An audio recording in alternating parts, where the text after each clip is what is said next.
Since the beginning of time, or at least the beginning of television, we've been documenting our surroundings for a nominal fee. Tonight, we document those documentaries with your old pal Wes and the Reverend Jeff Kelly. This is Bigfoot Documentaries Uncensored.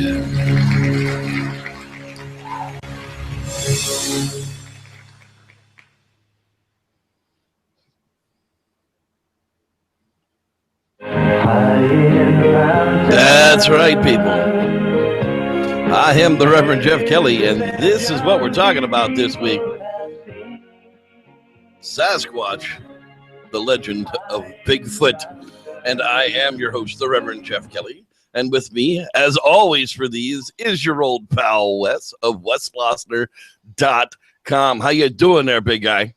What is going on? How are you tonight? Yeah, that's right. We got the big guy on board, and he likes to say, bitches! So that's what we got the parental advisory up for. But holy God in heaven. So last week we talked about the legend of Bigfoot, and as good as that one was, we moved on to Sasquatch, the legend of Bigfoot of 1977. Now, this was put on by Ron Olson and the gang. And where did we see Ron Olson before? I think we were just talking about that pre-show. Where did we see Ron Olson before? Well, in our second show, we did Man or Beast. And right, Ron Olson. Like 76. Yeah, and Ron Olson opens up in that expedition with that, wacky freaking ATV tank. Spitting out all that two-stroke oil. Yum, yum. That's right. Well, so we moved on to Sasquatch, the legend of Bigfoot. Now, this was actually almost stolen, like scene for scene, from Roger Patterson's idea for a Bigfoot documentary, docutainment, whatever you want to call it. I coined the coin phrase, the docutainment. But here's an exact matchup, side by side. On the left-hand side, as I promised earlier in the spoof for the show, that's Bob Gimlin in a wig. He was supposed to play the original Tekka Blackhawk. And then you've got cuts and scenes from their test on the left-hand side versus scenes that were cut right out of the movie on the right-hand side. So pretty much like scene for scene, Ron Olson said, well, Patterson's dead. Let's just go with it. So, Wes, start us out, buddy. How does this document start out for everybody? Well, as we're seeing a pattern with these 70s. Yes, we are. A pattern is emerging. And it's the same old animal footage, just the same animals trampling through, but in this one, we get the dun, dun, dun, dun, dun, dun, dun, and dun, dun, dun, dun, dun, dun, dun. It's just trampling through the woods, and it pulls up onto a little pond, and then you get that little silhouette, of the Squatch. Oh, and they always use them, they're still using the one that was created for Man or Beast. The approximation.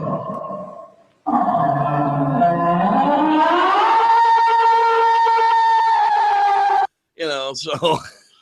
Yeah, and what's funny is the silhouette to me, like that. If you watch this documentary, the silhouette looks like a guy pulled a hoodie over and is wearing like some puffy gloves, and that's why they can't show you the creature. That's why they can only show you the shadow of the creature. But as they're rolling the credits, you see J. English Smith. There we go. Documenting on this. And, then it just does the run through. It talks about, the beginnings of Bigfoot. And well, first off, let's go back because there's some other elements that we're seeing emerge is like the wolf fight. Everything's got a fight at the beginning of the movie. Well, actually, the wolf fight came a little bit later on. No, there was some kind of a fight in the beginning of this thing. It was either a wolf and a badger, or it was a badger and a wolf. But that was a little after they had introduced everybody. Well, look at it. I've seen it 6 times this week, and I've already missed some. So let's get back to Wes here, people. That's what we're out here for. Continue on, my friend. I took notes. I know, dude. All right. Well, you were there pre-show, right? So. They show some of the Patterson Gimlin footage. They do a rundown on that, the beginning of Bigfoot and finding the footprints early on. And they started to show newspaper articles running through. And then they introduced the North American Wildlife Research Center. And this is what was crazy. They did all this information and this They put it into a computer. Now this 1976 computer or 75. I mean, we're talking about punch cards at this point, people. We're not talking about like inputting with a keyboard.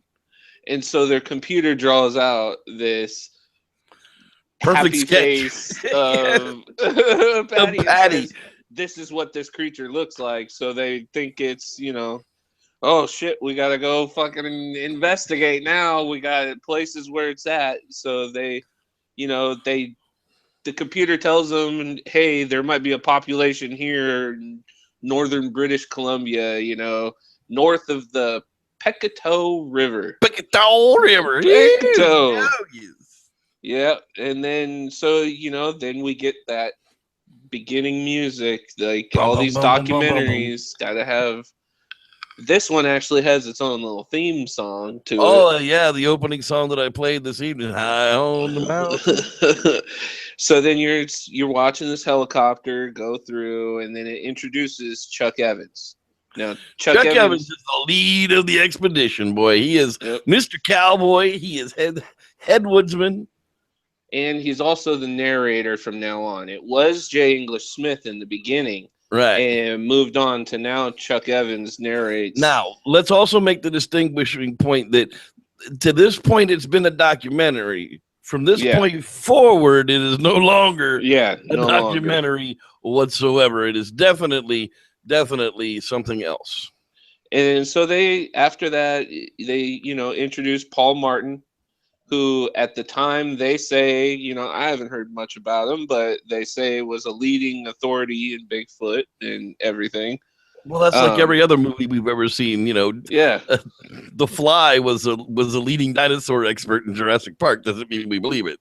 Yeah, that's very true. And they introduced Hank Parshall, who was an Idaho rancher. He had tracking dogs. They were, what were they? German Shepherd. They were definitely German Shepherds. Yeah. And then trackers. He wanted to get down and everything, so he brought horses, dogs, everything. Yeah, he outfitted the expedition. And then mine and yours favorite, Joshua Aloysius Bixby. Old Josh here now, he was a fixture around the mountain since around the turn of the century.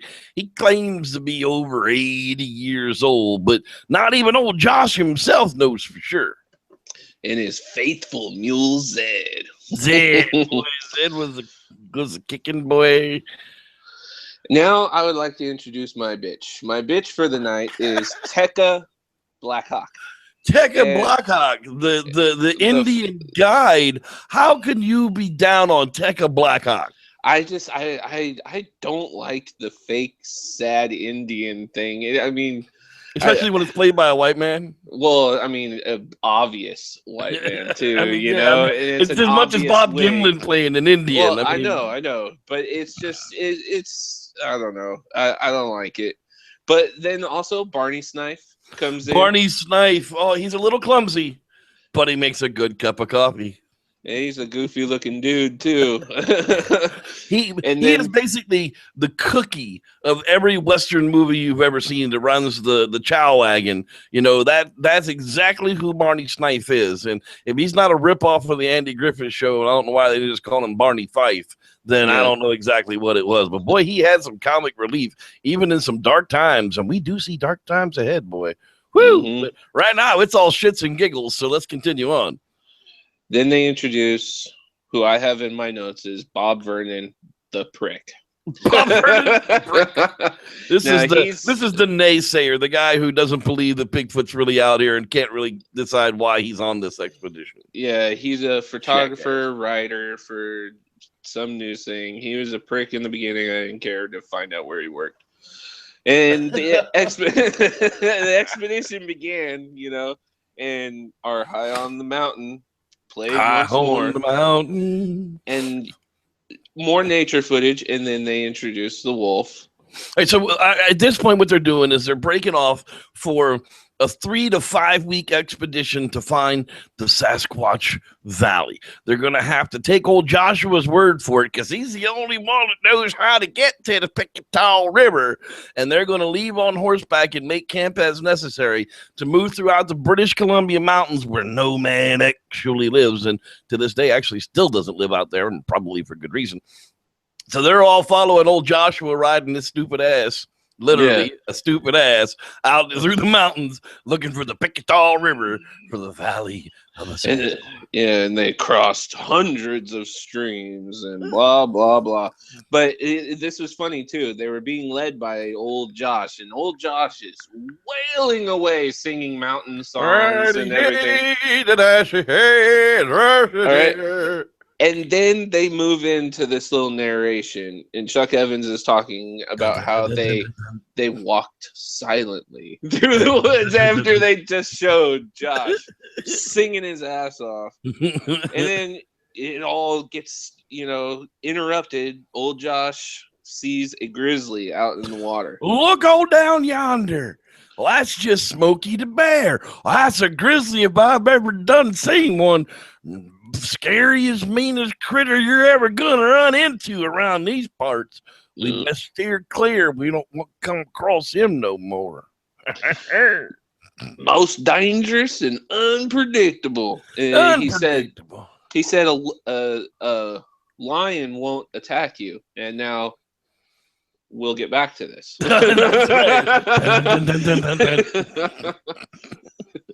Well, and this is a funny thing in my notes I wrote down, and I just thought it was funny. When they ran out of bread, it was 4 weeks before they were even getting to the river. So they were only gone like 8 days, and they're already out of bread. Yeah, already. That's like really piss poor planning there, fellas.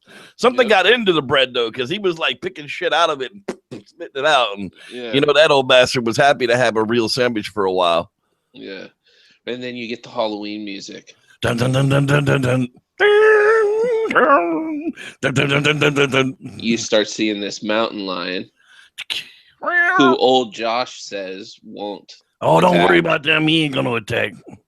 And next thing you know, that mountain lion flies out onto the horses. Just jumps down. Now, I got to say, these are definitely probably like the same people that had Ivan Marx's cat in his video, because I mean you could see that it was a trained cat, but dude, PETA would like freak the hell out if y'all tried to do that shit today, boy. Oh my god, you're gonna spook the horses, one of them's gonna break their leg, they're gonna have to be lame and be put down. No, you can't do that.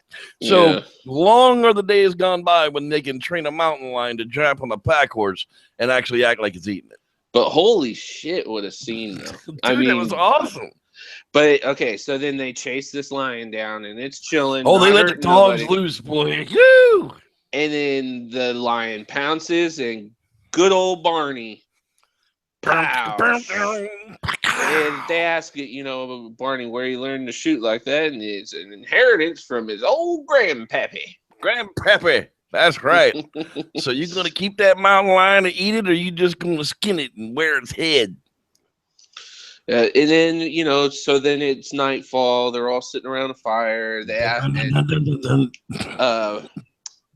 Vernon the prick. Asks Josh if he's ever seen a Bigfoot. Now, old Josh tells him he's never seen one, tells a story of, finding. But I knew old Beck back in the day. And he, found tracks and all this, and twant no bear. Twant no bear. Now, I did hear about Teddy Roosevelt and the Bowman story. Now, he wouldn't lie to nobody. And then so they move into Josh and Hank talking about Ape Canyon. Now, we've talked about Ape Canyon many times before, and they've done, little things. This one was dope as fuck. This was definitely this was some shit. I mean, they reenacted parts and scenes of it. They had a suit in this one. They had a Bigfoot costume made for this documentary. There are rumors that Patterson had a Bigfoot suit for his documentary, and it may even be the same suit that they have for Ron Olson's video. We don't really know, and God, don't friggin' rape me over this, please. But it still doesn't anywhere near as good as Patty does, and this was still better technology like 10 years later. Yeah. And also, they mentioned the mine. And I know that didn't. Yeah, they even showed him at the mine. We're gonna close up the mine and go home for the day. Yeah, the Vanderlyke mine or something like that. But didn't like Cliff go around somewhere? They went and found the cabin in the canyon. Yeah. Well, supposedly rediscovered where the cabin was. They went in, I think they went in with metal detectors and found the corners of where a structure had sat, and that's what they're calling the cabin, I guess. Mm. Okay. Well. Dun, dun, dun, yeah, so then they move on to, the animal footage where there's the bear and the coon in the river, and the bear just kind of swats that raccoon in the water. It slaps him. Hi, how you doing? And this wolf over here was nursing her cubs until this badger got a little bit too close. Yeah. And more high on the mountain. There's a lot of guys on horseback scenes riding through, and every time we'd come to a meadow that looked good, we'd stop and get off the horses and check for tracks, but nothing so far of the elusive thing that they call a Sasquatch. And then through their, they get to an area that they're starting to see snow and stuff like that. They get to this scene that they're showing like otters, the animal footage, the otters just like belly surfing down the snow and stuff like that, and then you get old Barney, and Barney just falls down and completely just eats shit down the snow. He's a little clumsy, but he makes a good cup of coffee. And then they're just more animal footage. A lot of these documentaries, the patterns that we're seeing. Yeah, if you want to make a Bigfoot documentary, just friggin' go out and film a whole shitload of friggin' of critters in their natural habitat out there and just do some voiceover on it. And maybe if you get one picture of Bigfoot in the whole thing, you've got an 1.5-hour movie. But then you need a fight. And just like this, right when you least expect it, grizzly bear fight. Bah, bah! Yeah, straight up, like 2 big old cinnamon grizzlies were just like having it out. They're like assing out right there in front of it. But again, the cameramen are like, 10 feet away, 15 feet away. I mean, they're really not all that far. So again, are we dealing with trained animals for this one? Yeah, I believe so. And middle of July, they get to the Pecatow River. And they have this little despite scene. The fact that they have a map, Josh is the only one that knows how to get there. Yeah. But they know it's there, so they got there. But they have this little scene, and they're chilling in the river, and good old freaking Tekka dumb shit starts having his little, because they ask him, so you know how to tell us how to get through here and everything, and all my life I've known the way. Me seek 'em this way, because this is taboo for my people. All know the way, but none go. That's right. And I got in my notes really big. What a cocktard!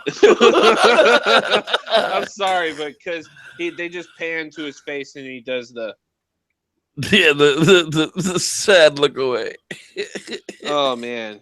But so then they're panning off to old Barney and he's getting set up to cook some grub.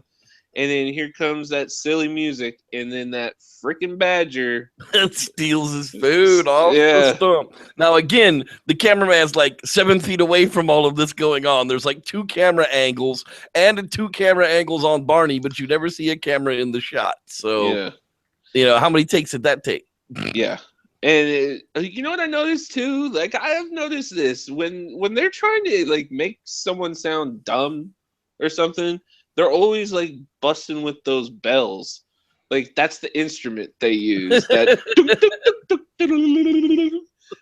I've always noticed that when they're talking about the xylophone.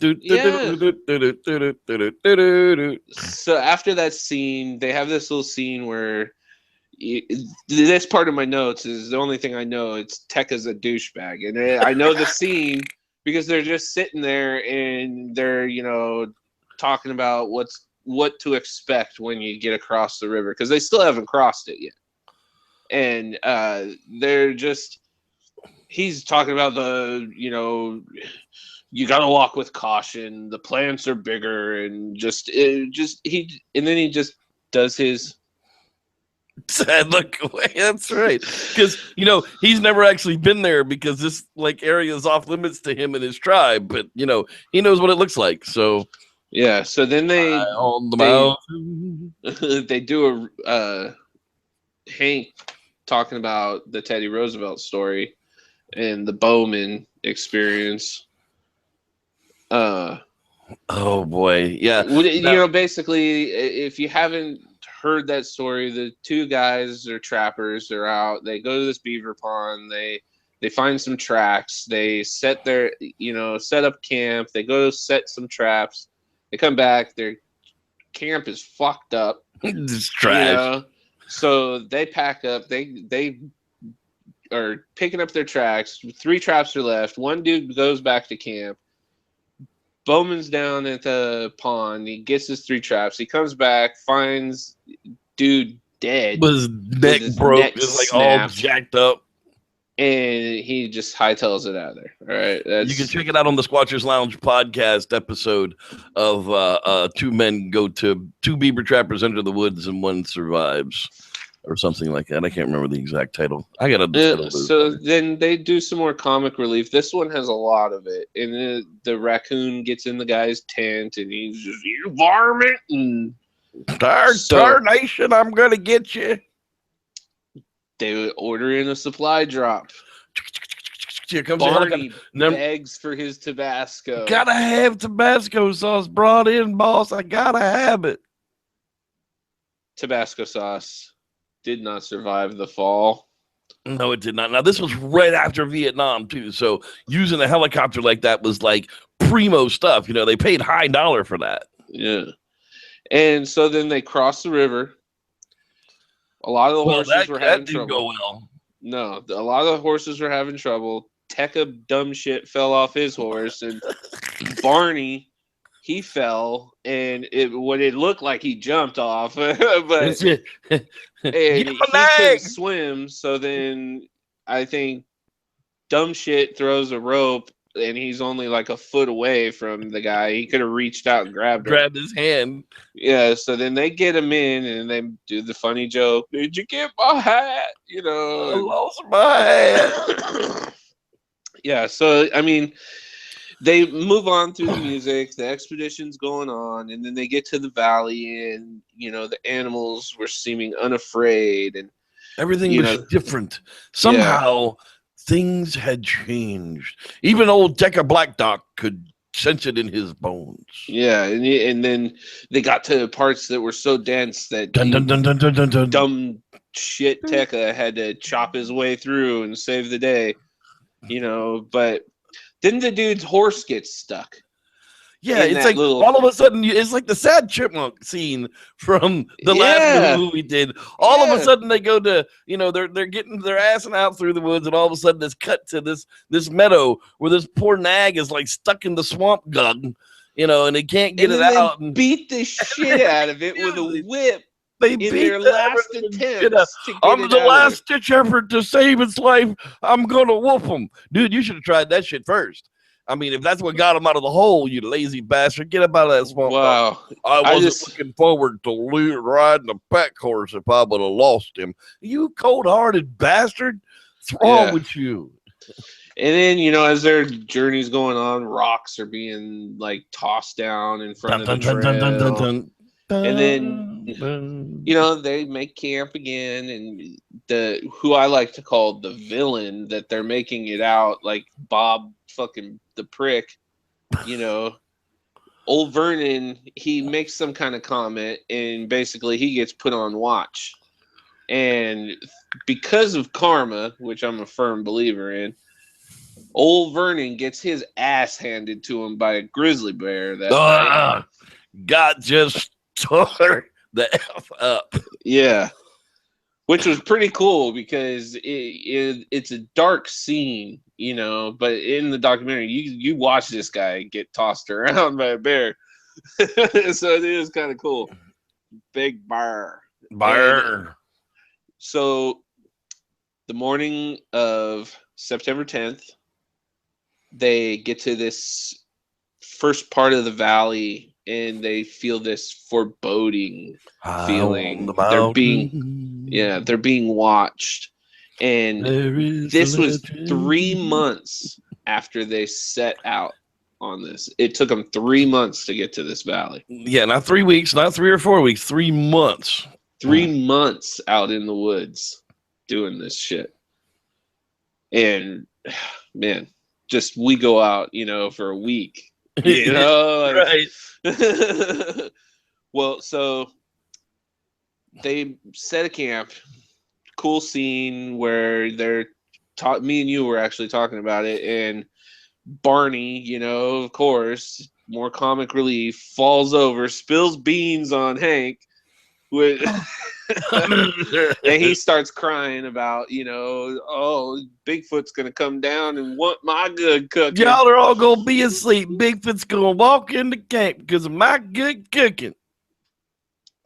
So, you know, night falls and they're doing their little watch and everything, and you get on the radio, tech a douchebag.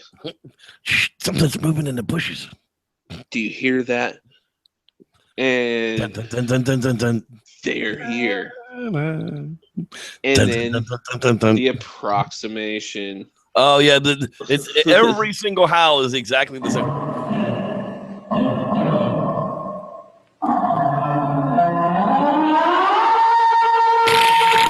Every time. Every single time. Every time. The dog's like pussy out. And then they're trying to radio Josh. They can't find Josh. They're showing silhouettes of a big fucking Bigfoot in the trees and everything. Josh comes back out. And they talk about how, you know, you hear the sounds of the forest come back. That means he's gone. You know, nobody. Well, he ain't gonna come back no more tonight. Yeah, so everybody goes Josh to sleep. was right. He didn't come back no more that night. Nope. And so the next day, they, you know, are out looking around the area. They found tracks. They cast them. Check a blackjack. Huh? Look there. He's almost as bad as Tonto. Yeah. Wasabi, me like a mule. Oh man, he was horrible in this movie. I'm insulted as a half even. Oh god. So they travel through bad weather. A storm hits them. They find some more tracks, and they find out, you know, because Tekka dumb shit is so great that it's the same tracks of the same beast, and they're following on his trail. They're new, only 4 hours old. The edges are still crisp. Yep. So then they get to a valley, and this is something. Tree breaks. Back then, when they were talking about. Yeah, this. dude, did Todd Standing like take a straight friggin' page right out of this documentary up there for the friggin' Bigfoot North with the tree, and they're pointing in a certain direction to outline the Sasquatch's territory? I mean, Jesus, how blind could everybody have been? I guess nobody really seen these anymore. That's why we're doing this series.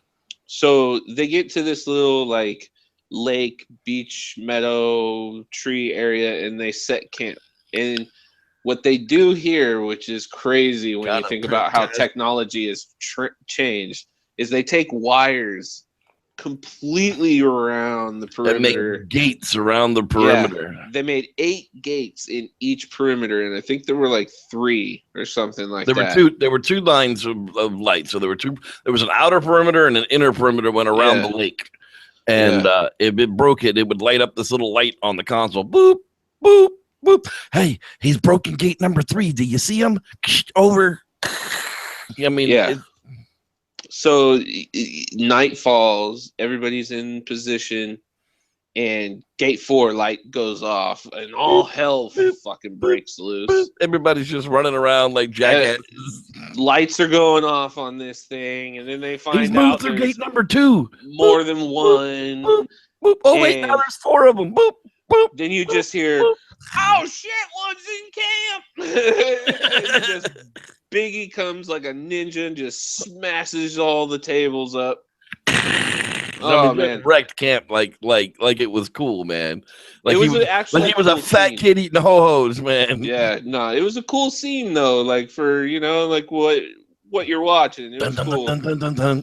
But then you see, I mean, damn, dude, Squatches threw a boulder at one dude, and I don't know. They There was kind some of serious showed the hurting going face, on. Yeah, a couple of times, and you could tell it was like a crappy kind of it was mask. a But it rubber was face still, mask. Yeah, yeah. But then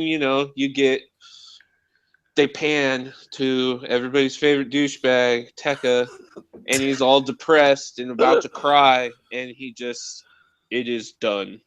We can go home. We can leave this place. Yeah. I am asshole. Yeah. So they, are talking about the injured, and then Barney got fucked up, man. He got a shattered knee, and his head got fucked up. Vernon was in shock because of what he just saw, It's real. It's real. It's real. It's all Duke can say. It's real. And this scene that I have in my notes, that I actually took the time to put the dots for how long this pause was.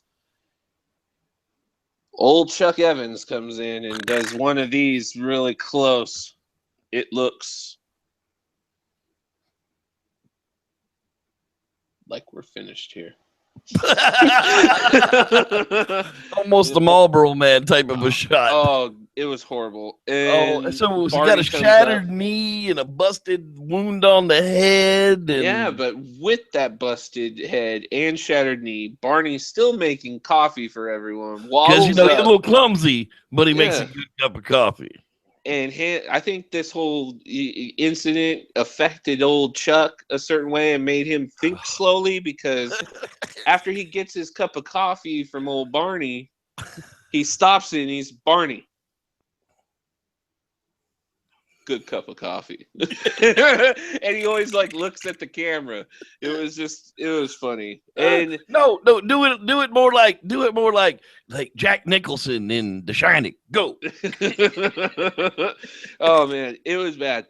But then you watch, they pan off, they're playing the music, they show these guys on their little trail leaving the valley of the Sasquatch. There is a legend. And then you start seeing this little snaky thing coming up in the scene here, and you realize that they just left their fire going. So that's gonna piss Biggie off, boy. Yeah, let's just fuck that valley up and burn it to the ground. That's right. They attacked us. Screw all their natural resources. Let's just blow them all up. Hey, dude. I know we're already to the peak past the time slot, and we're gonna keep going anyhow. I know you brought your glasses in. The jars. Dude, definitely get that thing up and tell people how to order these things, man. All right. Well, the first one, which actually has the soil in it. Dun dun dun dun dun dun dun. This right here, I painted. It is, I believe, I don't know what size, pint or more than a pint. But this is from when me and you went to Bluff Creek dun, dun, dun, dun, dun, dun, dun. in 2014. And basically what it is it's a keepsake jar. We had, and I'm one of those people. I'm going somewhere, I grab a little bit of dirt, a little bit of rocks, and I know I've noticed a lot of other people do it. And that's sand from the film site where she actually walked across it. That's exactly. And so, having that in there, it's something cool, and it's a cool little container to put it in. And so I told him he should sell them to everybody. Yeah, and straight up. We got it up on the website, and you can order it from me. You just letslostnerd.com. Yep, and then there's a whole page dedicated to the jars. It explains how to go through the process. Basically, if you have been somewhere, had an encounter, not even that, you just went camping somewhere and picked up some rocks, and you just want to memorialize. I can't say it. Memorialize. There you go. That's why we got you. That's right. You can have one of these jars painted. Custom And painted this for is you. for the Sierra experience. That's right. Hands up, don't shoot. And then the peekaboo from the thermal videos. Yep. And then the buttes on the other side, of course, are just like, yeah, there they are. That's just like the thing we're going to look at this week. Yep. And, you know, I think it's just a cool idea. I got 2 different sizes that I you know, can paint, and, you know, you check them out on there. You get a better close-up look on them, and, you know, it takes me a couple hours to paint one. So, I mean, I can probably have it shipped very soon. That's right. And then we got the tattoo of the week, dude. Quote the Raven with Mount Rushmore. That's something Ricky would say. Dude, that's a killer tattoo, man. How long did that take you to do? I think about 4 or 5 hours. We took a couple breaks. She was hurting. She was a little tiny girl. But yeah, I have these. If you go to my Instagram at Squatchy Inc., I have every month a contest. Basically, you repost the picture that I post, and you can enter yourself to win a free tattoo, and that's what this is. A free tattoo, you don't say. A free tattoo from Les Losner. And where's that tattoo going to be done at? In Escondido at Good Neighbor Tattoo. Escondido at Good Neighbor Tattoo. Well, there you have it, folks. The tattoo of the week. Well, that's actually going to wrap it up for us for this edition of Bigfoot Docs Uncensored. We did get a little racy here tonight. I'm sorry, but you know that's what parental advisories are all about. So let's wrap this thing up, buddy. For you, what kind of research merit does this actual movie have? If you want to see a really bitchin' reenactment of 2 stories you've probably heard about a lot, this is the one to watch it, I think. This wasn't as painful as last week's. Oh, yeah. No. By all means. Even though Tekka Black Dot just was a jackass, this was not as painful as watching last week's over and over again. No. I enjoyed watching this one. The Barney and just my hatred for Tekka's douchebag ass made it fun watch. Exactly. You know? Every time we watched it, we found another reason to hate Tekka. Yeah, we really did. But now, next week, yes, right, next week we're going to be talking about what? Bigfoot, the mysterious monster. The mysterious we monster. were talking about this, and I was like, I don't think we should do, you know, because what I know of mysterious monster was it was like this 70s cryptid, and it had Nessie, UFOs, stuff like that. Well, there's 2 titles, just like with Legend of Bigfoot and right. Sasquatch. Bigfoot, the mysterious monster. Yeah, is what we're going to be covering next week. So you'll want to tune in for that one most definitely. So for the your old pal Wes Losner of weslosner.com and your host, the Reverend Jeff Kelly, we thank you again for watching the Bigfoot Docs Uncensored, and we'll see you again next week. May the Squatch be with you.